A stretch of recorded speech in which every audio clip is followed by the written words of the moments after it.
All right, everybody, welcome to another episode of Chisme and Cheladas. And today I have the one, the mighty, the great Chris P from the Average Boys What's podcast. up? What's up? How's it going?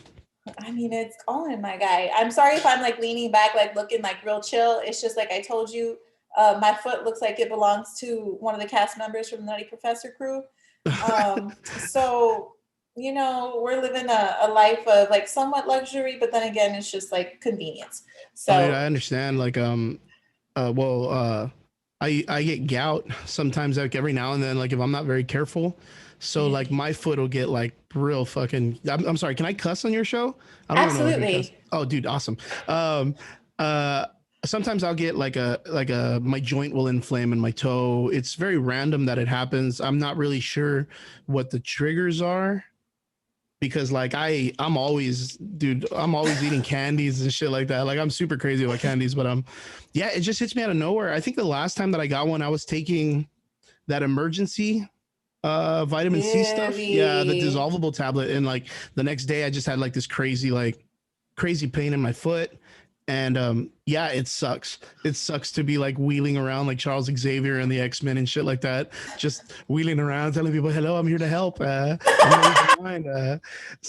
Yeah, my name is Crispy. I come out in a podcast called the Average Boys Podcast here in the South Texas area, but my real name is Chris Ponce. I'm a mixed martial arts instructor at McAllen. I deal with graphics design, illustrations, art. I just like to mess with art stuff. I'm a big median kind of guy. I just like to mess with different things. Always dabbling, always trying to re-educate myself in new things, just keeping life fresh. That's really all it Absolutely. is. So I run a podcast. We're doing fairly well right now. We've been doing it for about, I want to say almost 2 years. If not, we are at 2 years already. I'm not Wow. really sure, but yeah, we cover geeky, nerdy shit all the time. Like anything nerd, like you name Yeah, it. yeah. For sure. I'm with it. You know what I mean? And I'm gonna let you guys know right now, like I've only written on the blog once because like I'm very hush hush about it, but I am a closet nerd.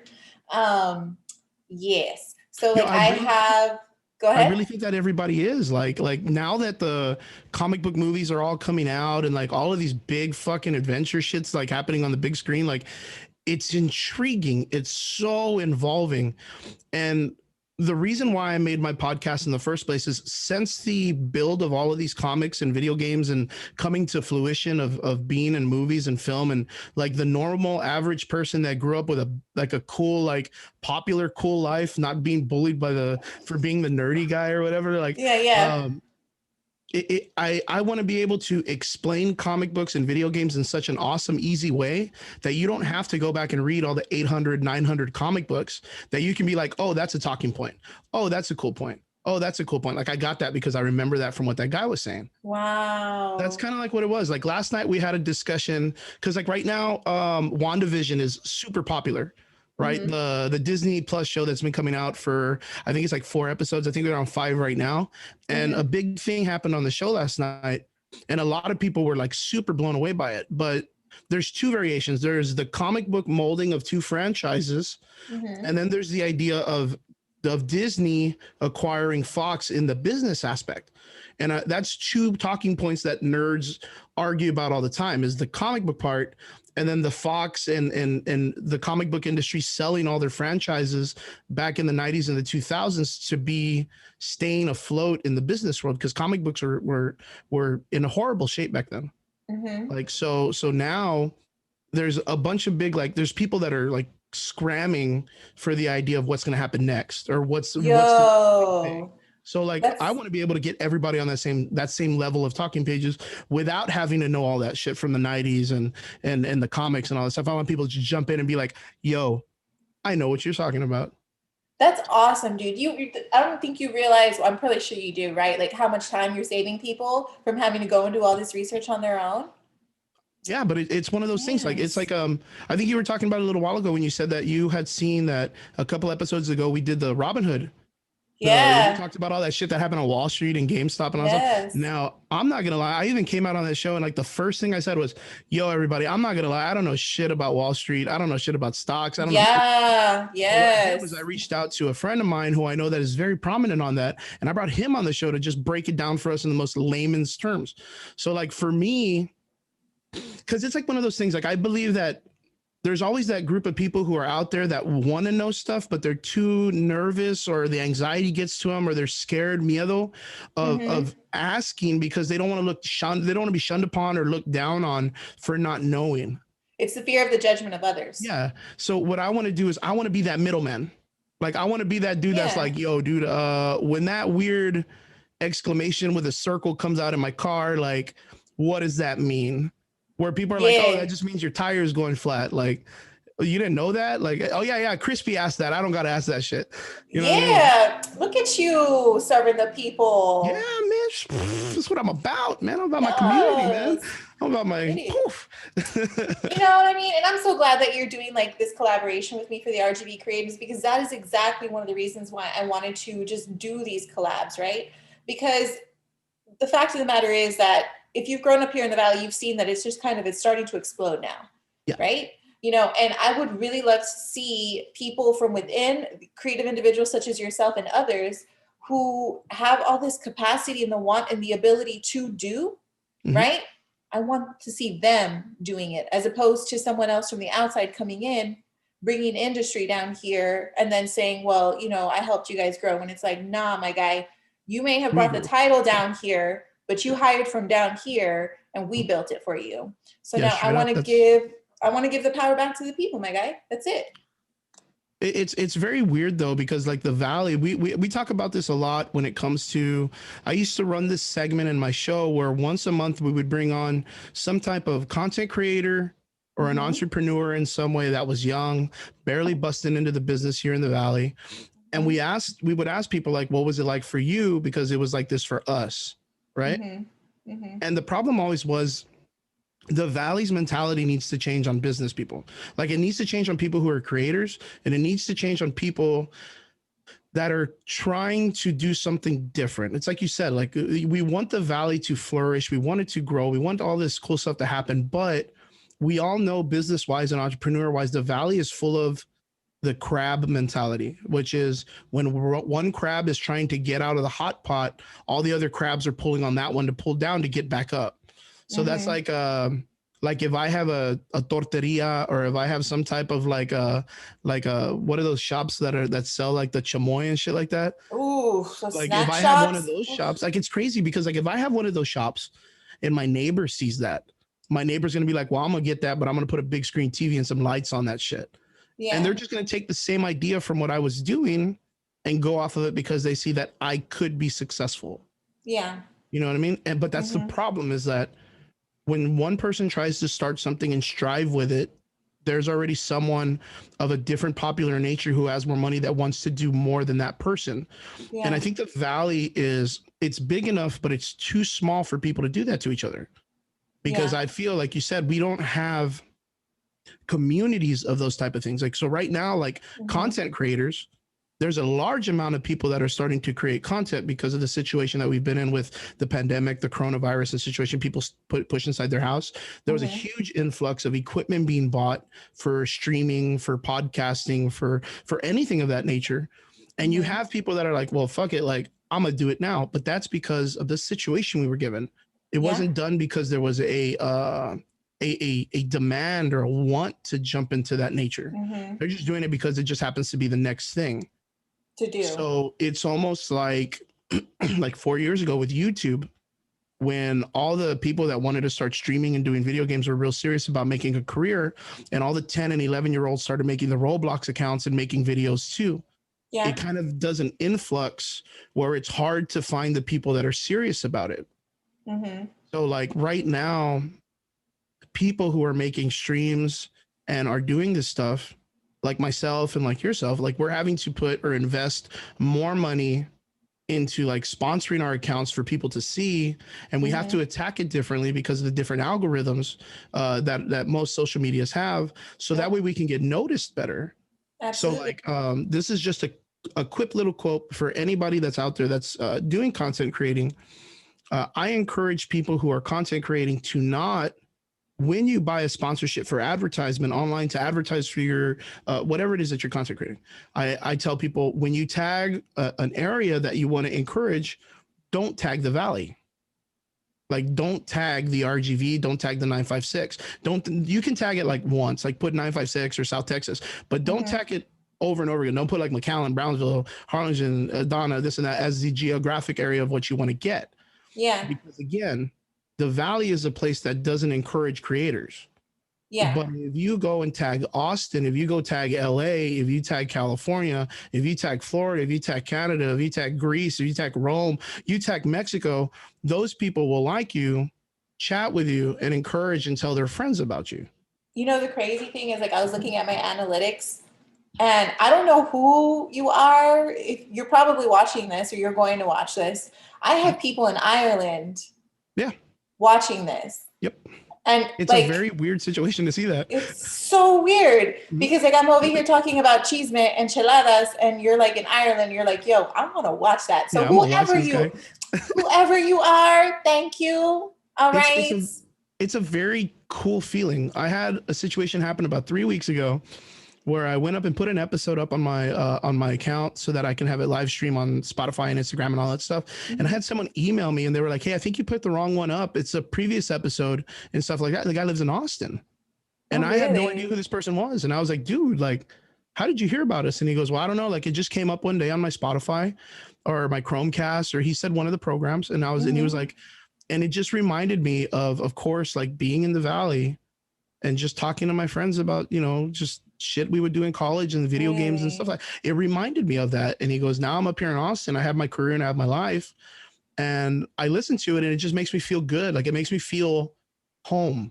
Yeah. And I was like, perfect, dude. Because when I started the podcast, my overall goal was to make it feel like the people that listen to our show, we were young again.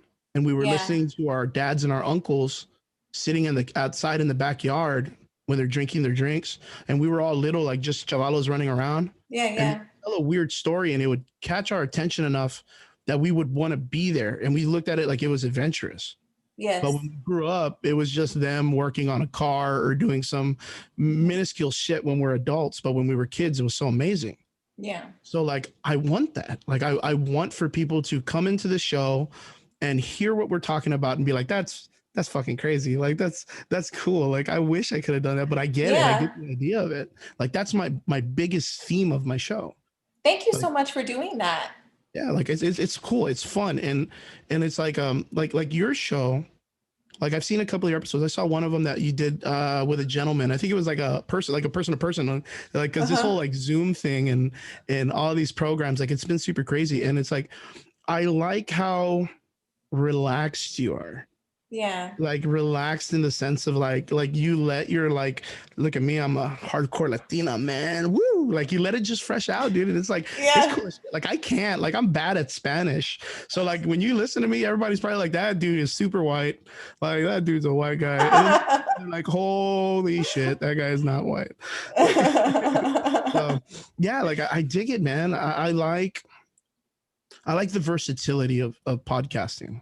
Absolutely. That's really what it is. I like the idea because I like conversations. I enjoy conversations. Me too. And it's cool to interview and talk to, of course. I think our biggest goals is to be able to talk to like celebrities, right? No. But that's the butt part. Yeah. But I have a goal in mind, which is like, of course, after the pandemic is set and all that stuff, like, I want to be able to set up a table at like a Walmart and just be like, yo, 10 minutes, tell me who you are, tell me what you do, tell me what your biggest problem is, and tell me what your life goal is. Like, I want to know. Everybody deserves that. And I want to title every show like dude I met at Walmart that does this, dude that's a carpenter that I met at Walmart, lady that's a mother of five at Walmart. Can we go do that, please? Right? Let's go do it. It's just super intriguing. Like, I just want to know everyone's story. Yeah. Like, that's just what it is. I want to know all the 72 billion people that live on this planet. I want to know about everybody. Yeah. Like, I just want to know about them. That's just me. I love that. It's a beautiful thing. And not enough people take the time to try and get to know each other. And I really love everything that you just said. And the reason why my catchphrase is free your mind, like join the conversation to free your mind, is because, and this is another reason why I called it Chisme, because people are willing to, at least in the Valley, engage in Chisme, right? Yes, of course. They're willing to sit and listen for the Chisme. They're not willing to sit and listen for the word. Oh yeah, If of I course. if I tell you it's Chisme, you're gonna listen. You're gonna listen. You're waiting. Yeah. You're waiting for the juicy parts, man. You're waiting for, and I'm gonna give it to you. You know, I'm gonna lay it all out, no shame, right? Because the fact of the matter is, a lot of us, we go and we do crazy shit. We do. All right. The only difference is I'm gonna tell you my crazy shit. Okay. Because I don't want other people to have to go through some of the crazy stuff that I've done because I had to learn the hard way. Yeah, of course. You know what I mean? Listen to Well, your, yeah, okay. being a martial arts instructor, like you want to pass that knowledge of learning how to be a practitioner in martial arts to Mm-hmm. your students, minus all the stuff you had to go through. Yeah, You know what I mean? Like to learn how to like fight and to learn how to be prominent at like dodging and blocking and boxing and kicking and everything like that. You don't want to have absolutely. someone say like, "Oh, I got if you maximize the amount of punches I took in a day, like I got hit 120 times today." So my Ugh. goal is to give my student like making sure they get hit like 20 times in a day minus the extra 100. And I Yeah. want to make their life easier. Like Mm-hmm. there's a lot of people that don't understand that, especially Mm-hmm. here in the valley, because a lot of the people here in the valley are like, if you're not going through those 120 punches, then you're not as You didn't valued earn as the it. person that did. Yeah. Yeah, you're not as person. Yeah. You're not as valued, and it's a very traditionalist, old school mentality.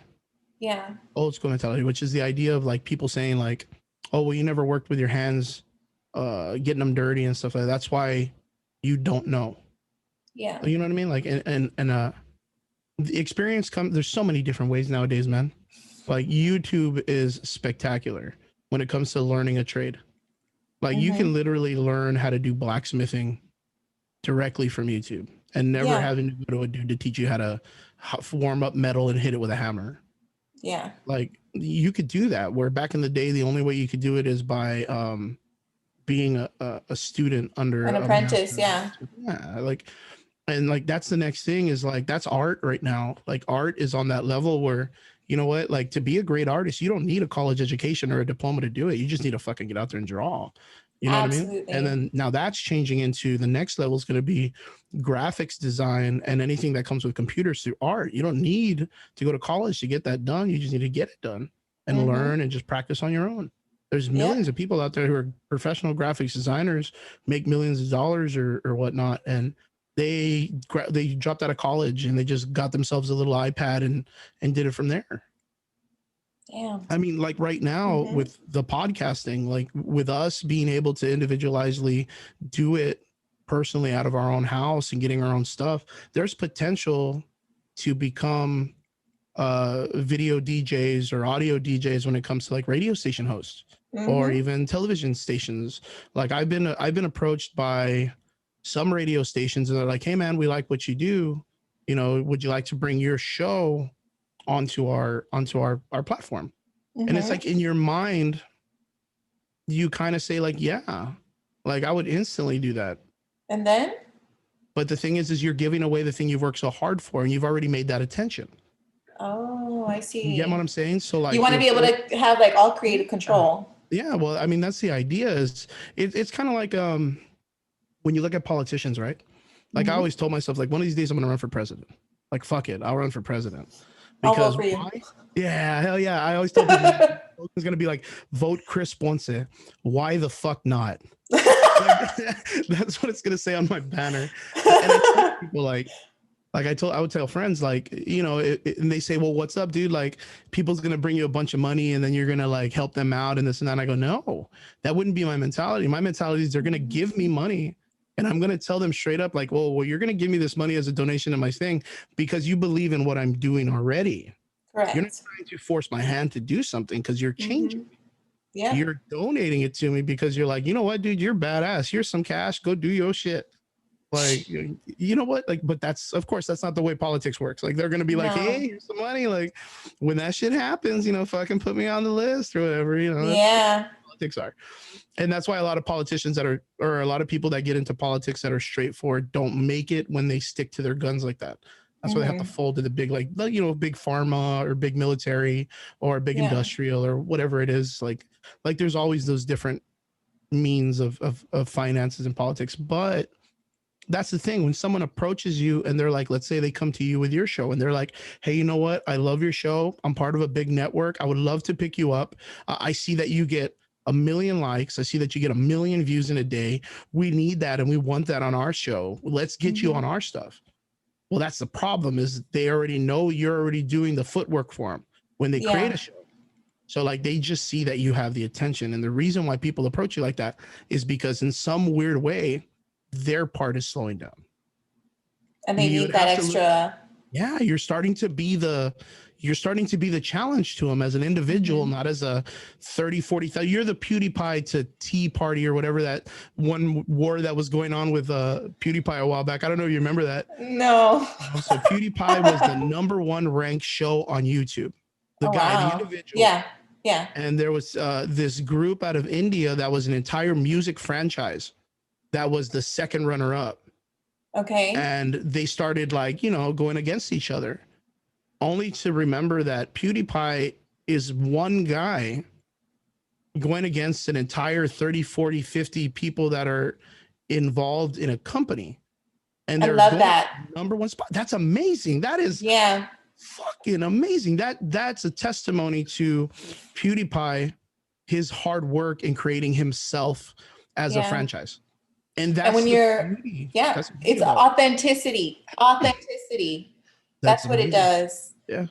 And I'm gonna kind of like pull us back here. So if I were to tell you that the Rio Grande Valley is gonna triple in population over the next 5 years, what would you say to that?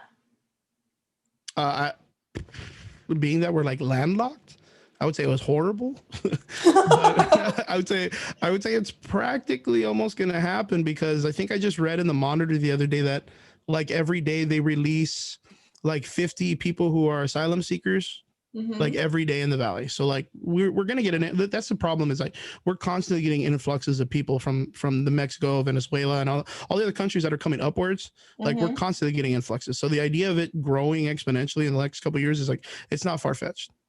It's going to happen though. Yeah, it's going to happen. And that's why, so like on these, because I have my day job, I do this in the evenings, and then I have a company that I'm starting called Artemis Virtual. Oh, congratulations.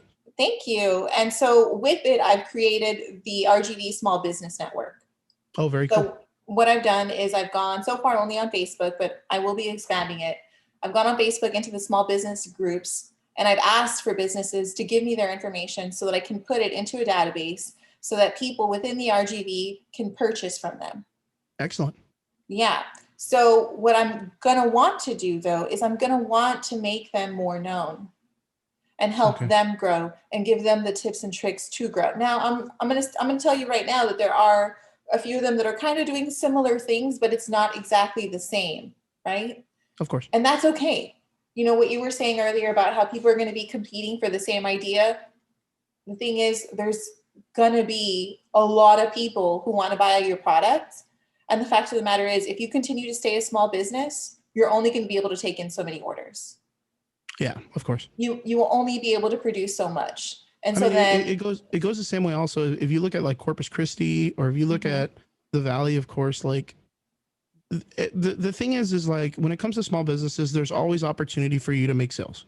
Like there's always opportunity, and it doesn't matter how many people do the same business you are. There's always knowing that formula to make yourself more successful than anyone else in that subject. You just have to put the hard work into building your brand or building your franchise or building your business so that people notice it more. Absolutely. The problem with it is like in these areas, if the economy is not flourishing enough, small businesses don't flourish enough. If there's not enough opportunity for the regular person to get regular jobs without becoming entrepreneurs, then it's hard to get that finance to be able to supply and keep small businesses afloat. I mean, we saw that with what happened with the pandemic, where we saw the smaller big franchises all start getting hit super hard and getting closed down all over the place. And then of course, like small businesses, of course, all of them are struggling during this situation. But it's a very, very hard reality, because you could see it almost like in fast forward on how it would happen if the economy itself was just too tiny in that area to flourish.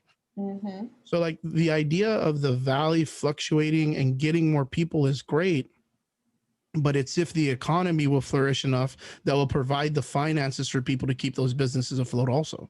Yeah. So like the more jobs that would open up here, that's great. So we need bigger franchises to be down here. But if the community in our counties are more worried about being landlocked and building fancy homes and doing stuff like that, and not bringing in bigger names of businesses to the area and giving people jobs, it Mm-hmm. kind of almost like kicks itself in the butt, because then we're building big and we're bringing in people, but we don't have enough large businesses to keep everybody flourishing and being prosperous. So then why do you think that? Is it because they're already established, already have policies in place, and already have the financials necessary to hire a lot of people to feed the economy Down that a here, larger business is needed? that's a good question. Down here in the valley, I feel like it's like that because the cities themselves want to be the top tier city in the valley. Yeah. Like that's the problem, is that the valley itself is almost as big as San Antonio.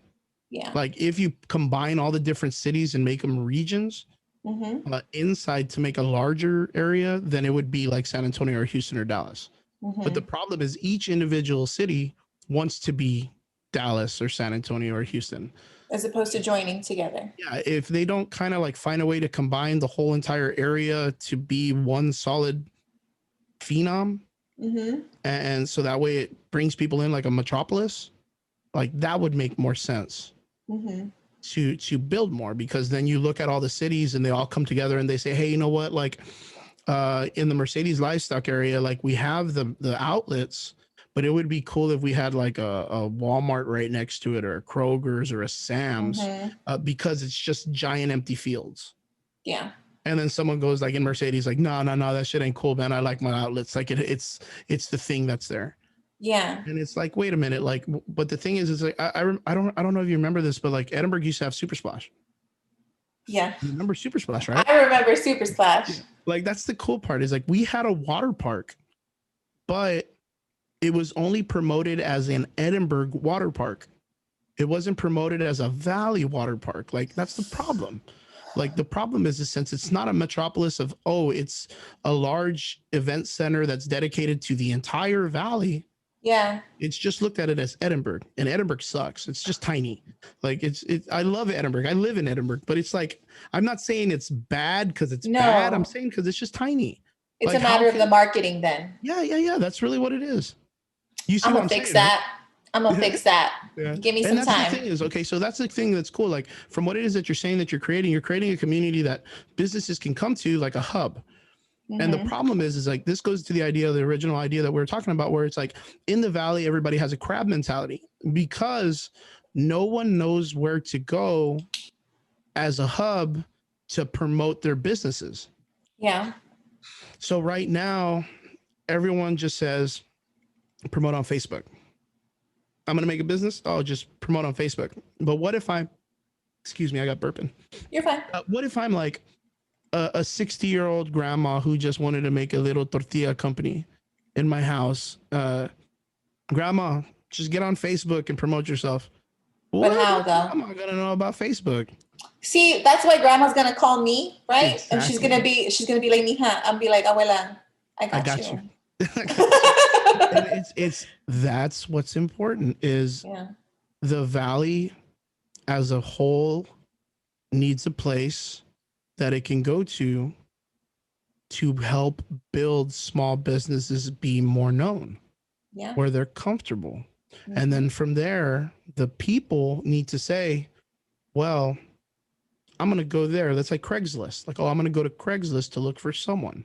Oh, I'm Mm-hmm. going to go to Craigslist to look for that. But we look for handyman on Craigslist. We look Mm-hmm. for couches on Craigslist. I Mm-hmm. don't look for a place to have lunch on Craigslist. Correct. You know what I mean? So like that's a cool idea for a business that you're going to be running.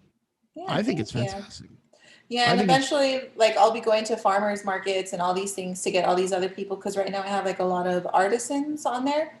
And then eventually, like, I will be giving them tips and tricks on how they need to be presenting themselves on social media. So that way they're not only servicing, the RGB, but they're able to ship and have things sent outward. that's super good.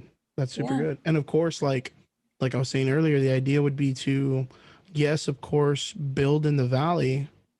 But right now, a lot of people don't know, and a lot of people don't feel this because they're uncomfortable when it comes to product selling, selling online and getting your product outside of the valley. A lot of these people like to sell inside. Like I know, like comida wise, like yeah, you don't want to be fucking shipping that shit all over the place, like if it spoils and shit like that. Yeah, But unless it's salsa. I'm just kidding. dude, I'll ship some chamoyada gummy bears to fucking Germany, dude. If someone wants them, and I'll be about that life real quick, man. Do it. I'll be about that shit. I'm real quick.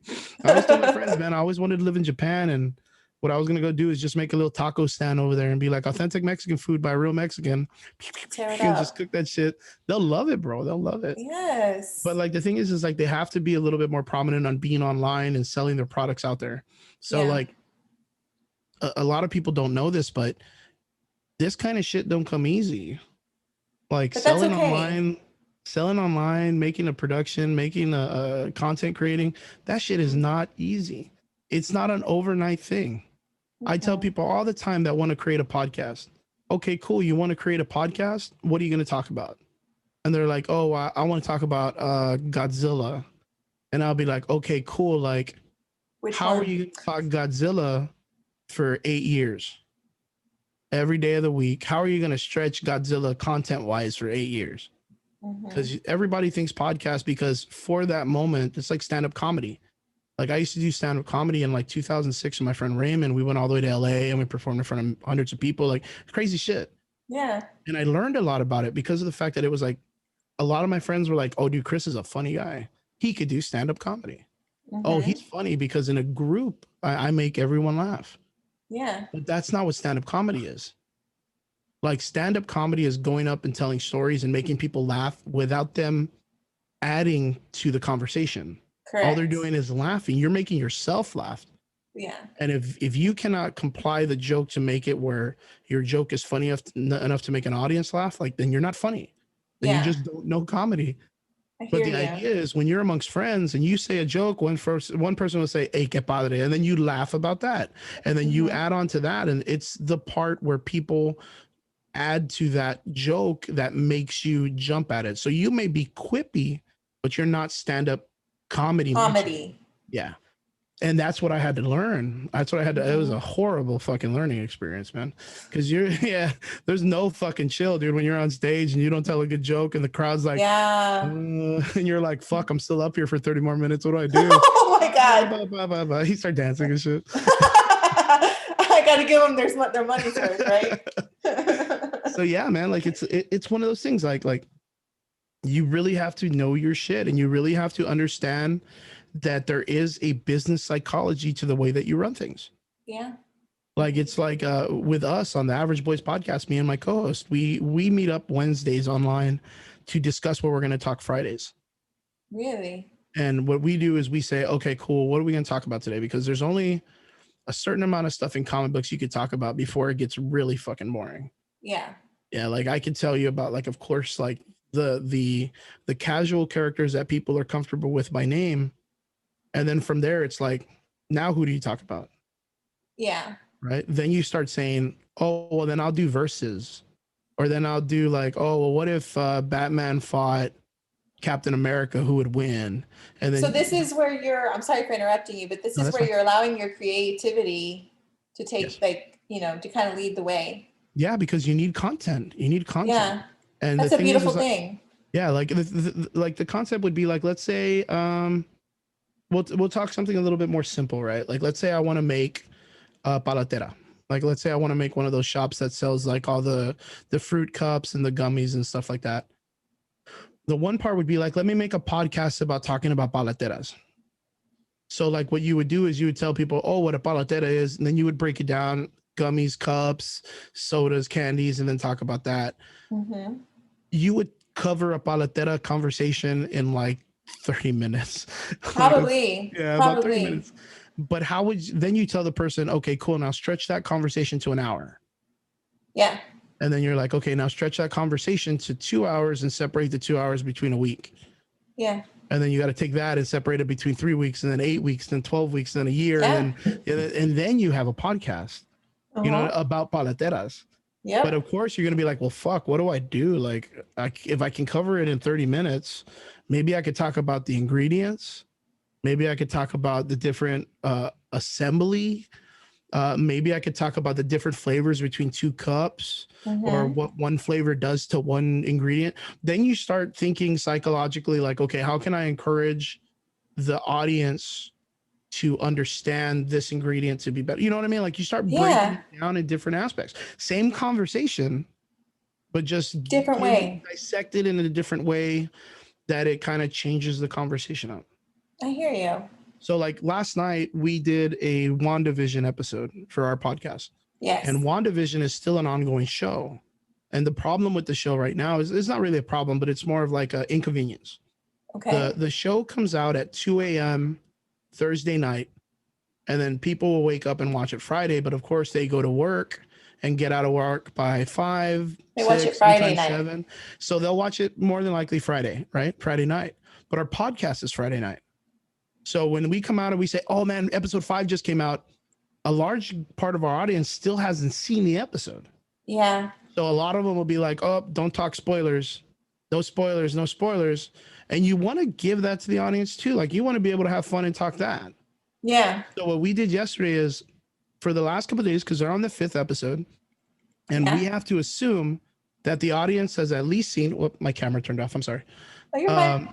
We at least assume that the audience has gotten up to episode, I want to say like 3 or 4, right? At least roughly about episode 3.